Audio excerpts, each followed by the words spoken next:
ನೋಡಿ, ಈ ಸಂದರ್ಭದಲ್ಲಿ ಈಗ ನಾನಾ ರೀತಿಯ ಲೆಕ್ಕಾಚಾರಗಳಂತೂ ಆಗ್ತಾ ಇದೆ. ಹೈಕಮಾಂಡ್ ಅಂತಿಮವಾಗಿ ಯಾವ ನಿರ್ಧಾರಕ್ಕೆ ಬರುತ್ತೆ, ಒಳಗೊಂದು ಹೊರಗೊಂದು ಅನ್ನುವಂತ ಮಾತುಗಳಂತೂ ಇದೆ.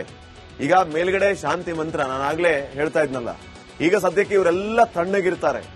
ಒಳಗಡೆಯಿಂದ ತಣ್ಣಗಿದಾರ, ಕೊತ ಕೊತ ಕುದಿತಾ ಇದೆಯಾ, ಬೆಂಕಿ ಇನ್ನೂ ಆರಿಲ್ಲ. ನಾವೆಲ್ಲ ಒಂದು, ಹೈಕಮಾಂಡ್ ಏನೇ ಇದ್ರೂ ನಿರ್ಧಾರ ಮಾಡುತ್ತೆ ಅಂತ ಹೊರಗಡೆ ಹೇಳೋದು. ಗೊಂದಲವೇ ಇಲ್ಲ, ಪಟ್ಟ ಬಿಡಿ ಅಂದ್ರಂತೆ DK. ನೋಡಿ, ಇದು ಒಳಗಿನ ಮಾತು. ನಮ್ಮಲ್ಲಿ ಬಣಗಳಿಲ್ಲ ಅನ್ನುವಂಥದ್ದು ಹೊರಗಿನ ಮಾತು. ದೆಹಲಿ ತಲುಪಿದೆ DK ಶಿವಕುಮಾರ್ ಅವರು ಬಣ, ಇದು ಒಳಗಿನ ಮಾತು. ಅಸಲಿಗೆ ಗೊತ್ತಾಗಿದೆ ಬಿಡಿ ಎಲ್ರಿಗೂ, DK ಶಿವಕುಮಾರ್ ಬಣ ಎರಡೆರಡು ಸರಿ ಹೋಗಿದ್ದು ಗೊತ್ತಾಗ್ಬಿಡ್ತು. ಇದು ಹೊರಗಿನ ಮಾತೆ ಒಂದ್ ರೀತಿ. Siddaramaiah trouble shooter, DK Shivakumar trouble maker. ಈಗ ಟ್ರಬಲ್ ಯಾರಿಂದ ಆಗ್ತಾ ಇದೆ, ಆ ಟ್ರಬಲ್ ಯಾರಿಂದ ದೂರ ಆಗುತ್ತೆ, ಸದ್ಯಕ್ಕಿನ ಪರಿಸ್ಥಿತಿಯಲ್ಲಿ ನಿರ್ಧಾರ ಆಗುತ್ತಾ ಅನ್ನುವಂಥದ್ದು ಕೂಡ ಪ್ರಶ್ನೆ. ಸಿದ್ದರಾಮಯ್ಯ ಅವರು ಏನ್ ಹೇಳಿದ್ರು, ಏನ್ರಿ ಕೊಟ್ಟ ಮಾತು ಅಂತ DK ಶಿವಕುಮಾರ್ ಅವರ ಪಕ್ಕದಲ್ಲಿ ಕೂರಿಸಿಕೊಂಡು ನಿನ್ನೆ ಪತ್ರಕರ್ತರು ಕೇಳಿದಂತಹ ಒಂದು ಪ್ರಶ್ನೆಗೆ ಅವರ ದಾಟಿಯಲ್ಲೇ ಉತ್ತರ ಕೊಟ್ಟರು. ಹೈಕಮಾಂಡ್ ಏನ್ ಹೇಳುತ್ತೆ ಅದನ್ನ ಕೇಳ್ತೀವಿ ಅಂತ ಹೇಳಿದಿವಲ್ರಿ, ಮತ್ತೇನ್ರಿ ಕೊಟ್ಟ ಮಾತು ಅಂತ ನೀವು ಹೇಳ್ತಾ ಇದ್ದೀರಿ ಅಂತ ಸಿದ್ದರಾಮಯ್ಯ ಅವರು ಇದೇ ಸ್ಟೈಲ್ ಅಲ್ಲಿ ಹೇಳಿದ್ರು. ಸಿದ್ದರಾಮಯ್ಯ ಅವರು ಹೇಳ್ತಾ ಇರೋದು ಏನ್ರಿ ಕೊಟ್ಟ ಮಾತು.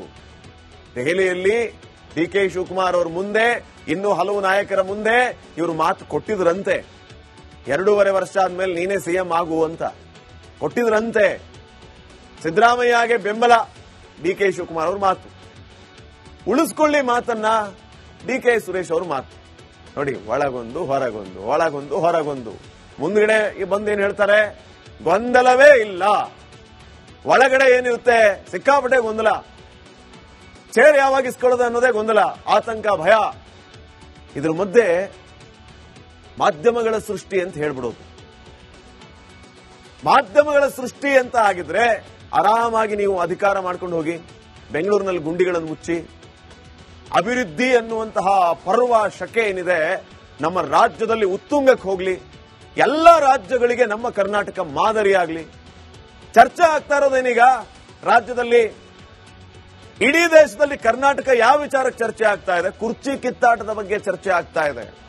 ಪ್ರಾಜೆಕ್ಟ್ಗಳ ಬಗ್ಗೆ ಚರ್ಚೆ ಆಗ್ತಾ ಇಲ್ಲ, ಅಭಿವೃದ್ಧಿಯ ವಿಚಾರದ ಬಗ್ಗೆ ಚರ್ಚೆ ಆಗ್ತಾ ಇಲ್ಲ. ನೀವು ಅಭಿವೃದ್ಧಿ ವಿಚಾರಗಳ ಬಗ್ಗೆ ಮಾತಾಡಿ, ನಾವು ಅಭಿವೃದ್ಧಿ ವಿಚಾರ ಬಗ್ಗೆ ಮಾತಾಡ್ತೀವಿ. ನೀವೇ ಆಚೆ ಬಂದು CM ಸಿದ್ದರಾಮಯ್ಯ ಅವರು ಇವತ್ತು ಹಿಂಗೆ ಹೇಳ್ಬಿಟ್ಟಿದ್ದಾರೆ, ಅದಕ್ಕಾಗಿ ನಮಗೆ ಬೇಸರ ಆಗಿದೆ. DK ಶಿವಕುಮಾರ್ ಅವರು ಬರ್ತಾರೆ.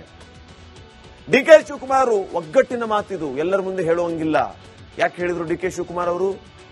ಒಗ್ಗಟ್ಟಿನ ಮಾತು ಏನಾಗಿದ್ರೆ, ಒಗ್ಗಟ್ಟಲ್ಲ, ಗುಟ್ಟಿನ ಮಾತು. ಒಗ್ಗಟ್ಟಿನ ಮಾತು ಅಂತ ಹೊರಗಡೆ ಬಂದು ಹೇಳ್ತಾರೆ, ಗುಟ್ಟಿನ ಮಾತು ಅಂತ ಒಳಗಡೆ ಹೇಳ್ತಾರೆ. ಆದ್ರೂ ಧೈರ್ಯ ಮಾಡಿ ಆಚೆನೆ ಬಂದು ಹೇಳಿದ್ರಪ್ಪ ಮೊನ್ನೆ, ಗುಟ್ಟಿನ ಮಾತು ಎಲ್ಲರ ಮುಂದೆ ಬಹಿರಂಗ ಪಡಿಸಕ್ಕಾಗಲ್ಲ. ಗೊಂದಲನೇ ಇಲ್ಲ ಅಂತಂದ್ರೆ ಗುಟ್ಟಿನ ಮಾತು ಎಲ್ಲಿಂದ ಬಂತು?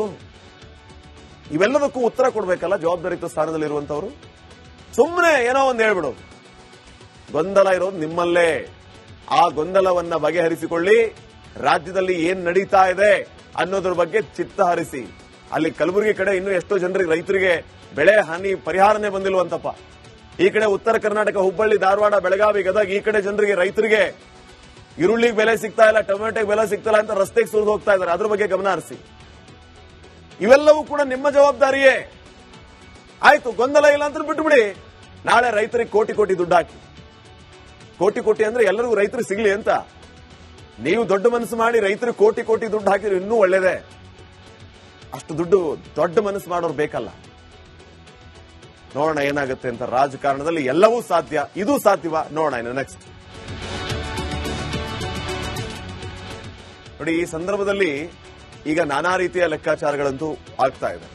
ಹೈಕಮಾಂಡ್ ಅಂತಿಮವಾಗಿ ಯಾವ ನಿರ್ಧಾರಕ್ಕೆ ಬರುತ್ತೆ, ಒಳಗೊಂದು ಹೊರಗೊಂದು ಅನ್ನುವಂತ ಮಾತುಗಳಂತೂ ಇದೆ. ಈಗ ಮೇಲ್ಗಡೆ ಶಾಂತಿ ಮಂತ್ರ, ನಾನಾಗ್ಲೇ ಹೇಳ್ತಾ ಇದ್ನಲ್ಲ, ಈಗ ಸದ್ಯಕ್ಕೆ ಇವರೆಲ್ಲ ತಣ್ಣಗಿರ್ತಾರೆ. ಒಳಗಡೆಯಿಂದ ತಣ್ಣಗಿದಾರ, ಕೊತ ಕೊತ ಕುದಿತಾ ಇದೆಯಾ, ಬೆಂಕಿ ಇನ್ನೂ ಆರಿಲ್ಲ. ನಾವೆಲ್ಲ ಒಂದು, ಹೈಕಮಾಂಡ್ ಏನೇ ಇದ್ರೂ ನಿರ್ಧಾರ ಮಾಡುತ್ತೆ ಅಂತ ಹೊರಗಡೆ ಹೇಳೋದು. ಗೊಂದಲವೇ ಇಲ್ಲ, ಪಟ್ಟ ಬಿಡಿ ಅಂದ್ರಂತೆ DK. ನೋಡಿ, ಇದು ಒಳಗಿನ ಮಾತು. ನಮ್ಮಲ್ಲಿ ಬಣಗಳಿಲ್ಲ ಅನ್ನುವಂಥದ್ದು ಹೊರಗಿನ ಮಾತು. ದೆಹಲಿ ತಲುಪಿದೆ DK ಶಿವಕುಮಾರ್ ಅವರು ಬಣ, ಇದು ಒಳಗಿನ ಮಾತು. ಅಸಲಿಗೆ ಗೊತ್ತಾಗಿದೆ ಬಿಡಿ ಎಲ್ರಿಗೂ. ಡಿ ಕೆ ಶಿವಕುಮಾರ್ ಬಣ ಎರಡೆರಡು ಸರಿ ಹೋಗಿದ್ದು ಗೊತ್ತಾಗ್ಬಿಡ್ತು. ಇದು ಹೊರಗಿನ ಮಾತೆ ಒಂದ್ ರೀತಿ. Siddaramaiah trouble shooter, D K Shivakumar trouble maker. ಈಗ ಟ್ರಬಲ್ ಯಾರಿಂದ ಆಗ್ತಾ ಇದೆ, ಆ ಟ್ರಬಲ್ ಯಾರಿಂದ ದೂರ ಆಗುತ್ತೆ, ಸದ್ಯಕ್ಕಿನ ಪರಿಸ್ಥಿತಿಯಲ್ಲಿ ನಿರ್ಧಾರ ಆಗುತ್ತಾ ಅನ್ನುವಂಥದ್ದು ಕೂಡ ಪ್ರಶ್ನೆ. ಸಿದ್ದರಾಮಯ್ಯ ಅವರು ಏನ್ ಹೇಳಿದ್ರು, ಏನ್ರಿ ಕೊಟ್ಟ ಮಾತು ಅಂತ ಡಿ ಕೆ ಶಿವಕುಮಾರ್ ಅವರ ಪಕ್ಕದಲ್ಲಿ ಕೂರಿಸಿಕೊಂಡು ನಿನ್ನೆ ಪತ್ರಕರ್ತರು ಕೇಳಿದಂತಹ ಒಂದು ಪ್ರಶ್ನೆಗೆ ಅವರ ದಾಟಿಯಲ್ಲೇ ಉತ್ತರ ಕೊಟ್ಟರು. ಹೈಕಮಾಂಡ್ ಏನ್ ಹೇಳುತ್ತೆ ಅದನ್ನ ಕೇಳ್ತೀವಿ ಅಂತ ಹೇಳಿದಿವಲ್ರಿ, ಮತ್ತೇನ್ರಿ ಕೊಟ್ಟ ಮಾತು ಅಂತ ನೀವು ಹೇಳ್ತಾ ಇದ್ದೀರಿ ಅಂತ ಸಿದ್ದರಾಮಯ್ಯ ಅವರು ಇದೇ ಸ್ಟೈಲ್ ಅಲ್ಲಿ ಹೇಳಿದ್ರು. ಸಿದ್ದರಾಮಯ್ಯ ಅವರು ಹೇಳ್ತಾ ಇರೋದು ಏನ್ರಿ ಕೊಟ್ಟ ಮಾತು. ದೆಹಲಿಯಲ್ಲಿ ಡಿ ಕೆ ಶಿವಕುಮಾರ್ ಅವ್ರ ಮುಂದೆ, ಇನ್ನೂ ಹಲವು ನಾಯಕರ ಮುಂದೆ ಇವರು ಮಾತು ಕೊಟ್ಟಿದ್ರಂತೆ. 2.5 ವರ್ಷ ಆದ್ಮೇಲೆ ನೀನೇ ಸಿಎಂ ಆಗು ಅಂತ ಕೊಟ್ಟಿದ್ರಂತೆ. ಸಿದ್ದರಾಮಯ್ಯಗೆ ಬೆಂಬಲ ಡಿ ಕೆ ಶಿವಕುಮಾರ್ ಅವ್ರ ಮಾತು. ಉಳಿಸ್ಕೊಳ್ಳಿ ಮಾತನ್ನ ಡಿ ಕೆ ಸುರೇಶ್ ಅವ್ರ ಮಾತು. ನೋಡಿ, ಒಳಗೊಂದು ಹೊರಗೊಂದು, ಒಳಗೊಂದು ಹೊರಗೊಂದು. ಮುಂದ್ಗಡೆ ಬಂದೇನ್ ಹೇಳ್ತಾರೆ, ಗೊಂದಲವೇ ಇಲ್ಲ. ಒಳಗಡೆ ಏನಿರುತ್ತೆ, ಸಿಕ್ಕಾಪಟ್ಟೆ ಗೊಂದಲ. ಚೇರ್ ಯಾವಾಗ ಇಸ್ಕೊಳ್ಳೋದು ಅನ್ನೋದೇ ಗೊಂದಲ, ಆತಂಕ, ಭಯ. ಇದ್ರ ಮಧ್ಯೆ ಮಾಧ್ಯಮಗಳ ಸೃಷ್ಟಿ ಅಂತ ಹೇಳ್ಬಿಡೋದು. ಮಾಧ್ಯಮಗಳ ಸೃಷ್ಟಿ ಅಂತ ಆಗಿದ್ರೆ ಆರಾಮಾಗಿ ನೀವು ಅಧಿಕಾರ ಮಾಡ್ಕೊಂಡು ಹೋಗಿ, ಬೆಂಗಳೂರಿನಲ್ಲಿ ಗುಂಡಿಗಳನ್ನು ಮುಚ್ಚಿ, ಅಭಿವೃದ್ಧಿ ಅನ್ನುವಂತಹ ಪರ್ವ ಶಕೆ ಏನಿದೆ ನಮ್ಮ ರಾಜ್ಯದಲ್ಲಿ ಉತ್ತುಂಗಕ್ಕೆ ಹೋಗ್ಲಿ, ಎಲ್ಲ ರಾಜ್ಯಗಳಿಗೆ ನಮ್ಮ ಕರ್ನಾಟಕ ಮಾದರಿಯಾಗ್ಲಿ. ಚರ್ಚೆ ಆಗ್ತಾ ಇರೋದೇನೀಗ ರಾಜ್ಯದಲ್ಲಿ, ಇಡೀ ದೇಶದಲ್ಲಿ ಕರ್ನಾಟಕ ಯಾವ ವಿಚಾರಕ್ಕೆ ಚರ್ಚೆ ಆಗ್ತಾ ಇದೆ? ಕುರ್ಚಿ ಕಿತ್ತಾಟದ ಬಗ್ಗೆ ಚರ್ಚೆ ಆಗ್ತಾ ಇದೆ, ಪ್ರಾಜೆಕ್ಟ್ಗಳ ಬಗ್ಗೆ ಚರ್ಚೆ ಆಗ್ತಾ ಇಲ್ಲ, ಅಭಿವೃದ್ಧಿಯ ವಿಚಾರದ ಬಗ್ಗೆ ಚರ್ಚೆ ಆಗ್ತಾ ಇಲ್ಲ. ನೀವು ಅಭಿವೃದ್ಧಿ ವಿಚಾರಗಳ ಬಗ್ಗೆ ಮಾತಾಡಿ, ನಾವು ಅಭಿವೃದ್ಧಿ ವಿಚಾರ ಬಗ್ಗೆ ಮಾತಾಡ್ತೀವಿ. ನೀವೇ ಆಚೆ ಬಂದು ಸಿಎಂ ಸಿದ್ದರಾಮಯ್ಯ ಅವರು ಇವತ್ತು ಹಿಂಗೆ ಹೇಳ್ಬಿಟ್ಟಿದ್ದಾರೆ, ಅದಕ್ಕಾಗಿ ನಮಗೆ ಬೇಸರ ಆಗಿದೆ. ಡಿ ಕೆ ಶಿವಕುಮಾರ್ ಅವರು ಬರ್ತಾರೆ. ಡಿ ಕೆ ಶಿವಕುಮಾರ್ ಒಗ್ಗಟ್ಟಿನ ಮಾತಿದು, ಎಲ್ಲರ ಮುಂದೆ ಹೇಳುವಂಗಿಲ್ಲ. ಯಾಕೆ ಹೇಳಿದ್ರು ಡಿ ಕೆ ಶಿವಕುಮಾರ್ ಅವರು? ಒಗ್ಗಟ್ಟಿನ ಮಾತು ಏನಾಗಿದ್ರೆ, ಒಗ್ಗಟ್ಟಲ್ಲ, ಗುಟ್ಟಿನ ಮಾತು. ಒಗ್ಗಟ್ಟಿನ ಮಾತು ಅಂತ ಹೊರಗಡೆ ಬಂದು ಹೇಳ್ತಾರೆ, ಗುಟ್ಟಿನ ಮಾತು ಅಂತ ಒಳಗಡೆ ಹೇಳ್ತಾರೆ. ಆದ್ರೂ ಧೈರ್ಯ ಮಾಡಿ ಆಚೆನೆ ಬಂದು ಹೇಳಿದ್ರಪ್ಪ ಮೊನ್ನೆ, ಗುಟ್ಟಿನ ಮಾತು ಎಲ್ಲರ ಮುಂದೆ ಬಹಿರಂಗ ಪಡಿಸಕ್ಕಾಗಲ್ಲ. ಗೊಂದಲನೇ ಇಲ್ಲ ಅಂತಂದ್ರೆ ಗುಟ್ಟಿನ ಮಾತು ಎಲ್ಲಿಂದ ಬಂತು? ಇವೆಲ್ಲದಕ್ಕೂ ಉತ್ತರ ಕೊಡ್ಬೇಕಲ್ಲ ಜವಾಬ್ದಾರಿಯುತ ಸ್ಥಾನದಲ್ಲಿರುವಂತವರು.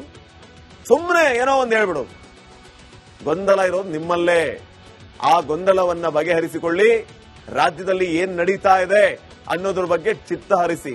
ಅಲ್ಲಿ ಕಲಬುರಗಿ ಕಡೆ ಇನ್ನೂ ಎಷ್ಟೋ ಜನರಿಗೆ, ರೈತರಿಗೆ ಬೆಳೆ ಹಾನಿ ಪರಿಹಾರನೇ ಬಂದಿಲ್ವಂತಪ್ಪ. ಈ ಕಡೆ ಉತ್ತರ ಕರ್ನಾಟಕ, ಹುಬ್ಬಳ್ಳಿ, ಧಾರವಾಡ, ಬೆಳಗಾವಿ, ಗದಗ, ಈ ಕಡೆ ಜನರಿಗೆ, ರೈತರಿಗೆ ಈರುಳ್ಳಿಗೆ ಬೆಲೆ ಸಿಗ್ತಾ ಇಲ್ಲ, ಟೊಮೆಟೊಗೆ ಬೆಲೆ ಸಿಗ್ತಾ ಇಲ್ಲ ಅಂತ ರಸ್ತೆಗೆ ಸುರಿದು ಹೋಗ್ತಾ ಇದ್ದಾರೆ. ಅದ್ರ ಬಗ್ಗೆ ಗಮನ ಹರಿಸಿ. ಇವೆಲ್ಲವೂ ಕೂಡ ನಿಮ್ಮ ಜವಾಬ್ದಾರಿಯೇ.